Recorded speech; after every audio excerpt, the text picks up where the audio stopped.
Hey guys, what's up? All good?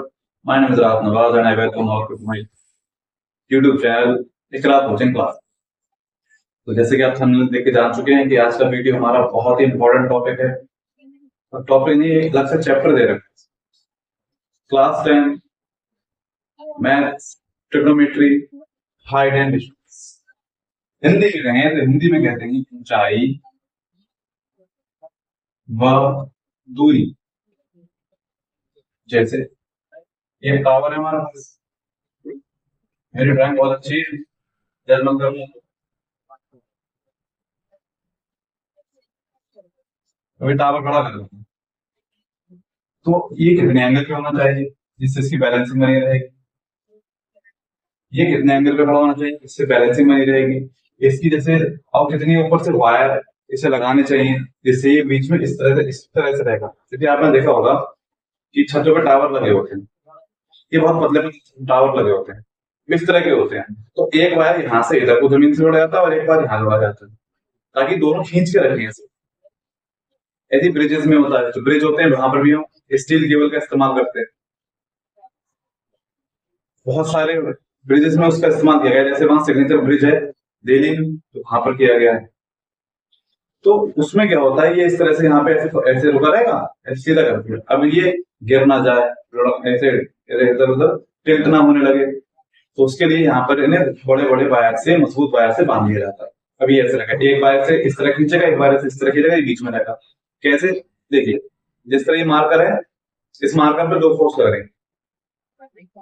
Physics जब आपको पढ़ाऊंगा तो उसमें सारी तरह क्लियर करूंगा कि फोर्स क्या होती है, क्या करती थी।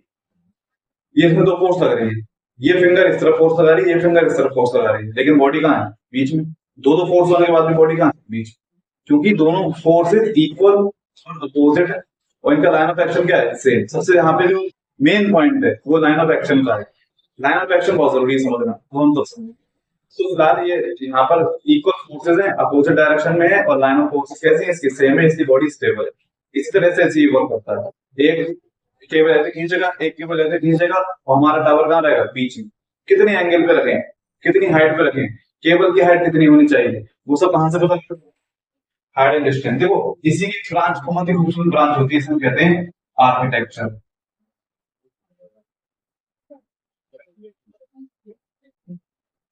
आर्किटेक्ट आप जानते हैं, आर्किटेक्चर जो लोग नक्शा बनाते हैं। अब बुर्ज खलीफा, क्या कहोगे उसे?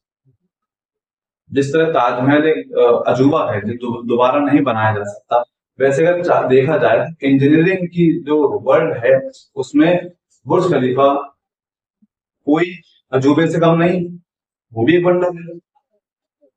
इतनी टेक्नोलॉजी आ रही है, ऐसी ऐसी स्ट्रक्चर बन रही है बहुत ज्यादा, देख के हैरानी होती है क्या ऐसा भी कुछ बनाया जा सकता है।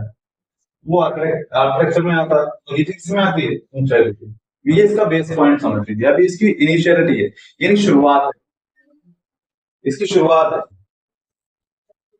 चलिए स्टार्ट करते हैं। ऊंचाई दूरी क्या होती है, कैसे इसे डील किया जाता है, कैसे इसके क्वेश्चन कराए जाते हैं, और आगे बहुत ही इंपॉर्टेंट बात भी करनी है आपसे। देखिए चेक कीजिए, ऊंचाई दूरी सबसे पहले बात करते हैं। यहाँ पे दो एंगल्स बनते हैं। देखो ऑब्जर्वर, ये होता है ऑब्जर्वर, इसे हम कह सकते हैं देखने वाला, ऐसा। हालांकि ऑब्जर्वर का मतलब देखने वाला नहीं होता है, ऑब्जर्व करने वाला होता है। बस मैंने आपको समझाने के लिए कहती है कि इंग्लिश में ऑब्जर्वर आएगा, हिंदी में समझ लेंगे देखने वाला। देखिए होता क्या है, दो पॉइंट्स हैं। मान लीजिए ये कोई टावर है और ये ग्राउंड है। अब दो कंडीशन हो सकती है। कोई शख्स टावर थोड़ा मतलब इसकी यहाँ पे लिखूं, कोई शख्स यहाँ से देख सकता है। मैं पहले भी कह चुका हूँ, मेरी ड्राइंग बहुत अच्छी है, जैसे जितना हो रहा है ये है। यहाँ पे खड़े होकर कोई यहाँ देख सकता है एंड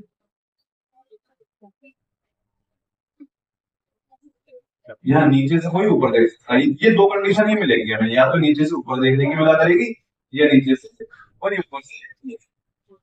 जब हमारे पॉइंट ऑफ विजन देखने के जो पॉइंट्स हैं वो अलग अलग है, तो बनने वाले एंगल्स भी कैसे होंगे? उसमें जाहिर सी बात है अलग होंगे, दोनों ही अलग होंगे। देखिए होता क्या है, इनके बीच में अगर मैं इन दोनों लाइंस को मिला दूं तो यहाँ पे दो एंगल्स बनेंगे, एक ये और एक इस एंगल की बात नहीं करेंगे अभी, मैं इस एंगल की बात भी नहीं करता हूँ।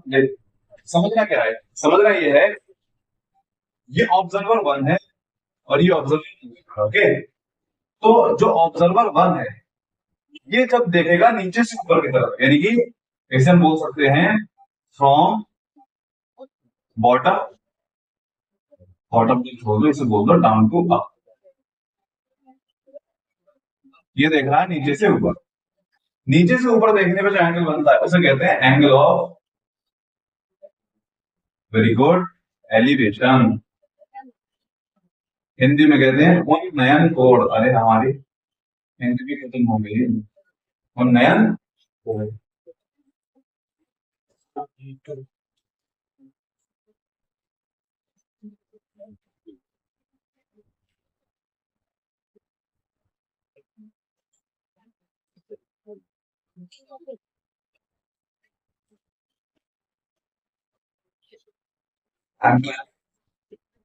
तो उन्नयन कोण, चलिए इसमें और क्लियर कर लेता हूं, उन्नयन कोण, एंगल ऑफ एलिवेशन, ये बनता है नीचे से, ओके, और ये बनता है ऑब्जर्विंग लाइन हॉरिजॉन्टल के बीच। हॉरिजॉन्टल, हॉरिजॉन्टल कहते हैं इस लाइन को, हॉरिजॉन्टल या क्षैतिज कहते हैं, यहाँ पे देख रहा हूँ ये हॉरिजॉन्टल है और हिंदी में कहते हैं क्षैतिज। उन्नयन कोण। अब अगर ऑब्जर्वर 2 देखेगा तो वो देखेगा फ्रॉम अप टू डाउन, ऊपर से नीचे, ऊपर से नीचे देखने पर जो एंगल बनता है उसे बोलते हैं एंगल ऑफ डिप्रेशन। ये बहुत ही खतरनाक वर्ड होता है, डिप्रेशन। कभी भी अपने किसी भी गम में इतना मत डूब जाना कि दुनिया को हमेशा याद रखना मुझे। हालांकि आपके भी क्लास या आपकी एज इतनी नहीं है, लेकिन सबसे क्रिटिकल एज भी यही होती है जब आप 10th में होते हो, हाई स्कूल उसमें इंटर में होते हो, ये सबसे क्रिटिकल एज होती है। इसे अच्छे से गुजारना सब लोग, ठीक है, ऑल द बेस्ट। ये वर्ड बहुत ही खतरनाक है, हालांकि यहाँ पे कोई खतरनाक नहीं, लेकिन ये बड़ा खतरनाक वर्ड होता है डिप्रेशन। दो चीजें अपने लाइफ में, दो चीजें जरूर ही इन्वॉल्व कर लो। एक तो कर लो कोई स्पोर्ट्स और एक आपकी कोई हॉबी। अब यहाँ से कुछ लोग कह सकते हैं सर स्पोर्ट भी तो एक तरह की हॉबी होती है, बिल्कुल सही है। मैं यहाँ पर इन चीजों को दो चीजें कहूंगा, क्योंकि अगर आप स्पोर्ट में मतलब एक ही चीज मानते हो कि स्पोर्ट ही हमारी हॉबी है, तो अगर किसी हमने स्पोर्ट में स्पोर्ट छोड़ दिया मतलब अपनी हॉबी भी छोड़ देंगे, फिर सोचने वाली बात है। स्पोर्ट कब तक खेलता रहे कोई पर्सन, कोई कंडीशन आ जाए, कुछ ऐसा हो जाए, तो हमेशा इसे दो मानो, स्पोर्ट एंड हॉबी। स्पोर्ट आपको फिजिकली बहुत एक्टिव रहेगा, स्पोर्ट में आप अपनी एक्सरसाइज, जिमिंग भी एक स्पोर्ट ही है, ओके। और एक रखो हॉबी, हॉबी में आपकी गॉसिप हो सकती है, हॉबी में आपके फ्रेंड्स के साथ टाइम स्पेंड करना हो सकता है, हॉबीज में आपके मूवी हो सकती है, बुक्स हो सकती है। इन दो चीजों को हमेशा रखिए साथ। ये सेल्फ सेटिस्फेक्शन, ये खुद को कैसे खुश रखा जाए वो बहुत जरूरी है। जो पर्सन खुद खुश नहीं रह सकता वो फिर डिप्रेशन में चला जाता है। डिप्रेशन में जाने का मतलब यही है जब खुद की मतलब इंटरनल हैप्पीनेस जो होती है जब वो खत्म हो जाती है, तो फिर क्या होता है, डिप्रेशन डिप्रेशन होता है। तो इन चीजों को जरूर फॉलो करें, ओके। चलिए, एंगल ऑफ डिप्रेशन किसे कहते हैं, अवनमन, हिंदी में बोलेंगे अवनमन को। देखिए जो मेरे यूपी बोर्ड वाले स्टूडेंट्स हैं वो बिल्कुल भी इस बात को लेकर बिल्कुल भी टेंस ना रहे हैं कि सर इंग्लिश में पढ़ा रहे हैं, ऐसा कुछ नहीं। देखो आपको भी डील करना है इंग्लिश। मेरा जो पर्पस जो मैं अलाउ इसके पैरेलली जो मैं अपनी वीडियोस डाल रहा हूँ इसकी इंग्लिश की, वो इसीलिए डाल रहा हूँ कि जिन लोगों को इंग्लिश में जरा भी प्रॉब्लम होती है वो उसे इम्प्रूव करे, ओके। तो उसे कहते हैं अवनमन कोण, ठीक।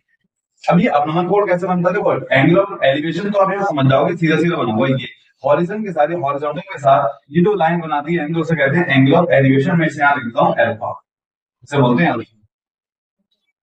एंगल ऑफ एलिवेशन हो गया। एंगल ऑफ डिप्रेशन कैसे मेजर किया जाता है, तो देखिए जहां पर ऑब्जर्वर होगा उसके पैरेलल, किसके पैरेलल, इस हॉरिजॉन्टल लाइन के पैरेलल हमें लाइन ड्रॉ करेंगे, ये जो लाइन आ रही है ये इसके पैरेलल, ये लाइन हमने बनाई है ये इसके पैरेलल है, पैरेलल हो गई। तो ये हॉरिजॉन्टल के साथ ये जो एंगल बनेगा यहाँ पे, ये वाला एंगल जो बनेगा, ये एंगल है हमारा क्या, इधर बोल रहा हूँ बीटा। ये हो गया हमारा एंगल ऑफ डिप्रेशन। क्लियर हुआ? तो अगर उसने एंगल ऑफ डिप्रेशन के बारे में आपसे बोला है तो आपको डायग्राम में अपने फिगर में उस एंगल को शो करना पड़ेगा। नहीं करेंगे तो आपके मार्क्स कट हो सकते हैं, फिर वो एग्जामिनर की मर्जी रह जाती है, उसके पास पूरा अधिकार हक होता है कि वो आपके मार्क्स को डिडक्ट कर ले। ठीक है, तो हमें मिलेगा एल्फा और एक यहाँ पर मिला बेटा। हाँ, अब ये मैथमेटिकल बात होती है। मैथमेटिकल बात क्या होती है कि अगर दो लाइन आपस में पैरेलल है और एक लाइन में इस तरह से कट कर रही है, अगर कट नहीं कर रही है इस तरह से उन्हें टच कर रही है यहाँ, तो ये एंगल और ये एंगल आपस में इक्वल होते हैं, इन्हें कहते हैं एकांतर कोण या एकांतर अंतः कोण। अंतः कोण इंग्लिश में कहते हैं ऑल्टरनेट इंटीरियर एंगल। और ये दोनों आपस में कैसे होते हैं, इक्वल होते हैं। यानी कि अगर मैं यहाँ पर अल्फा लिखूं तो ये एंगल भी अल्फा होगा। Now you are getting my point. देखिए जरा, ये लाइन और ये लाइन हमारी दोनों पैरेलल हैं, ये लाइन हमारी ट्रांसवर्सल कहलाती है, क्रिएटिव कहलाती है। तो ये एंगल और ये एंगल बिल्कुल ये सिचुएशन हो रही है। यहाँ पे बस मैंने क्या माना हुआ है, बीटा। ओके, बस कुछ नहीं करना है, तो एंगल शो तो करना पड़ेगा। हाँ, वो हम जानते हैं कि हमारा अल्फा इक्वल होता है बीटा के, because both are alternate interior angle, दोनों ही एकांतर अंतःकोण होते हैं, इसलिए दोनों आपस में जैसे होंगे इक्वल होंगे। लेकिन जब वो एंगल ऑफ डिप्रेशन की बात करेगा तो वहां पे हमें इस एंगल को शो करना पड़ेगा। शो तो करना। तो आज की जो क्लास यहाँ पे आज जो शुरू किया है हमने, उसमें हमने पढ़ा अभी तक जो मैंने आपको पढ़ा था कि आप भी एक आदत बना, जब आप अपनी कोचिंग क्लास में होते हैं या अपने स्कूल की कॉलेज की क्लास में होते हैं, तो जब टीचर आता है उस टाइम से लेकर टीचर जब जाता है तो अपने आप को एक एनालिस्ट बना लिया करो और अपना एनालिसिस करा कि अभी जो सर आए या मैम आई, जो भी टीचर आया, उसने हमारे साथ 40 से 45 मिनट का टाइम स्पेंड किया, उसने हमें क्या सिखाया।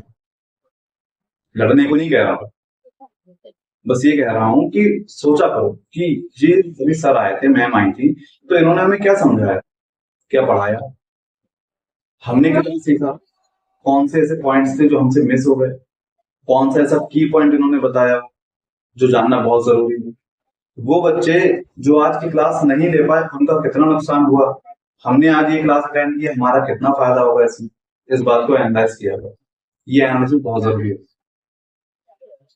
तभी तो आपको पता लगेगा कि आपकी क्लास में हुआ क्या, एक्चुअली वो क्या देख के चला गया टीचर। चलिए, तो आज की वही मैं आपको बता रहा कि आज की क्लास में तो हमने सिर्फ देखा थायराइड स्टैंड का, ये वर्क कैसे करता है, कहाँ इंप्लीमेंट होता है, कहाँ यूज होता है। ओके, उसके बाद यहाँ पर दो चीजें होती हैं, दो एंगल होते हैं, क्योंकि यहाँ पर दो पोजीशन होती है ऑब्जर्व करने की, एक नीचे से ऊपर की तरफ, एक ऊपर से। तो यहाँ पे दो एंगल्स बनते हैं, दोनों एंगल्स हॉरिजॉन्टल के साथ ही बनाए जाते हैं। यहाँ पर नीचे से ऊपर जो वाला एंगल होता है उसे एंगल ऑफ एलिवेशन कहते हैं, ऊपर से नीचे वाला जो एंगल होता है उसे एंगल ऑफ डिप्रेशन कहते हैं, अवनमन कोण कहते हैं। उसके बाद मैंने आपको एक मैथमेटिकल तरीके से इससे समझा दी कि जब दो लाइंस आपस में पैरेलल और एक लाइन इस तरह से फ्लिप करे उन्हें, तो ये जो एंगल होते हैं इन्हें कहते हैं एकांतर अंतःकोण, अल्टरनेट इंटीरियर एंगल।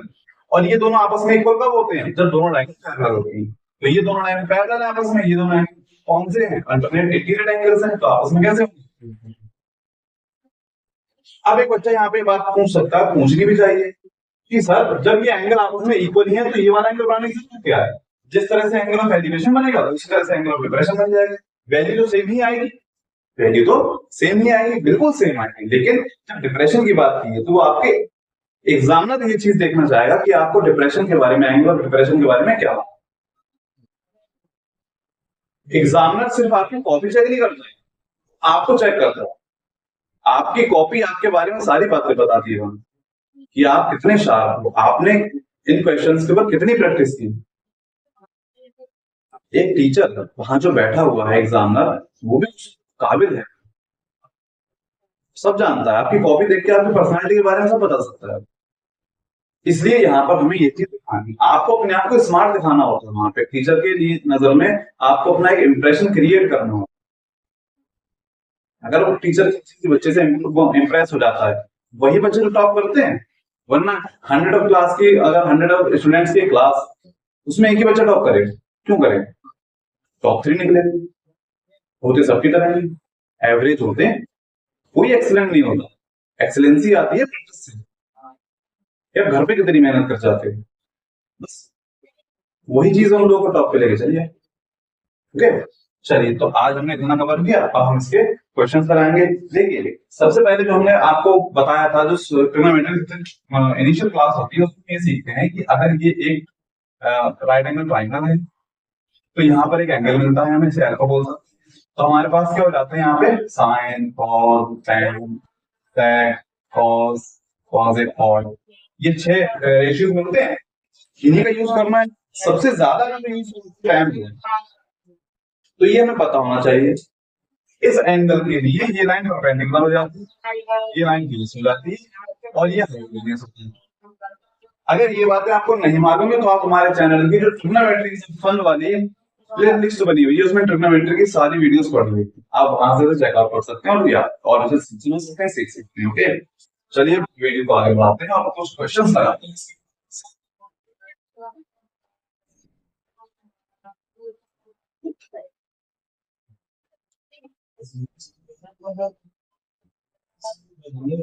दोस्तों चलिए स्टार्ट करते हैं। तो हम एक क्वेश्चन ले लेते हैं। A tower of height 90 meter is standing on a ground. जाहिर सी बात है ग्राउंड पे होगी। A point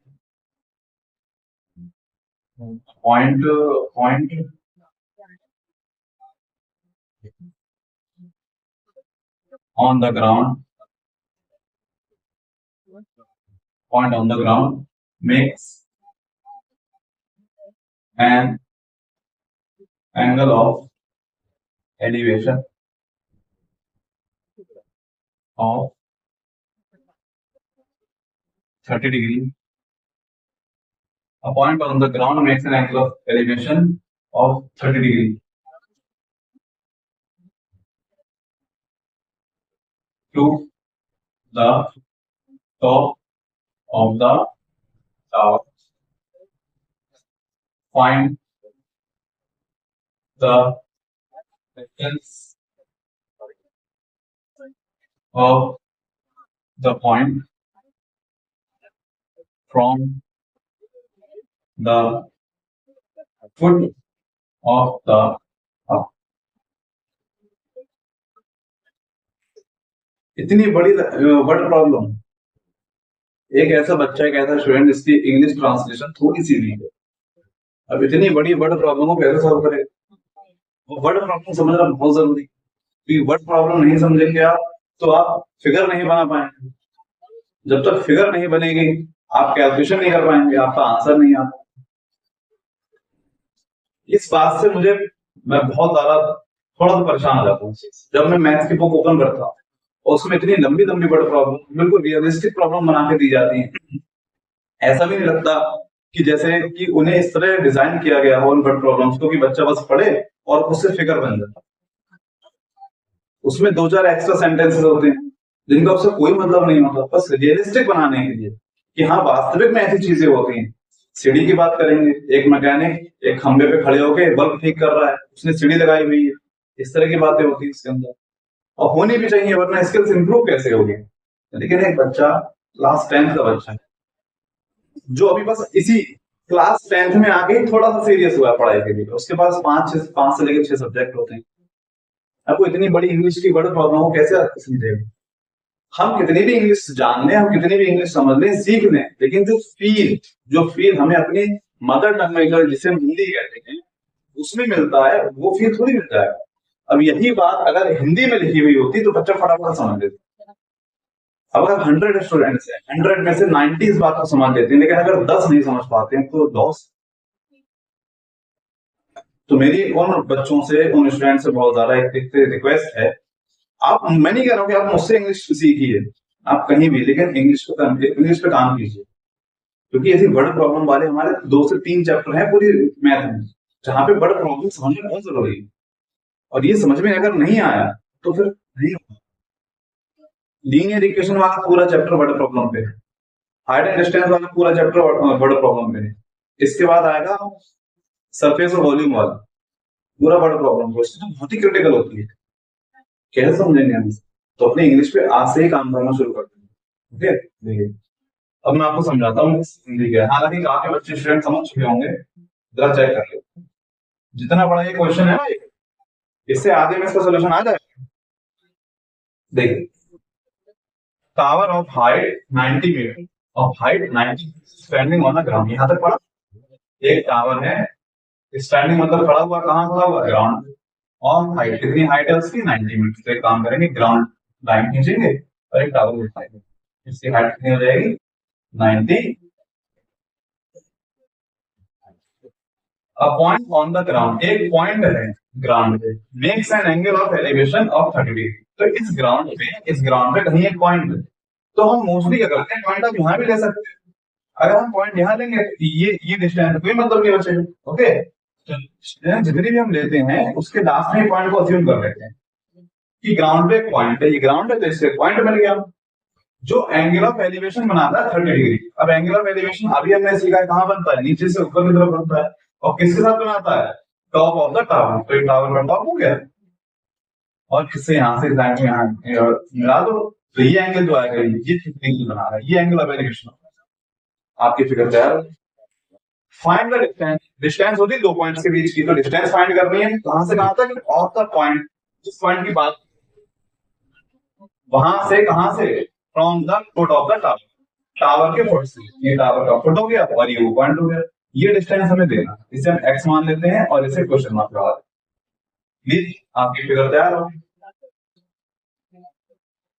अब कुछ बच्चे क्या करते हैं, जिनकी एक और प्रॉब्लम होती है, जिन स्टूडेंट्स की इंग्लिश अच्छी है वो बड़ा प्रॉब्लम समझ लेते हैं, तो वो प्रैक्टिस नहीं करना चाहते, वो उन्हें लगता है कि एग्जाम में जाएंगे बड़ा प्रॉब्लम आएगी, समझेंगे, कर दे, बिल्कुल कर दोगे आप, लेकिन जो काम आप 2 मिनट में कर सकते हैं तो उसके लिए आपको 10 खर्च करने पड़ेंगे, तो वहां पे टाइम, एक एक सेकंड वहां बहुत कीमती होता है, बहुत प्रेशियस होता है।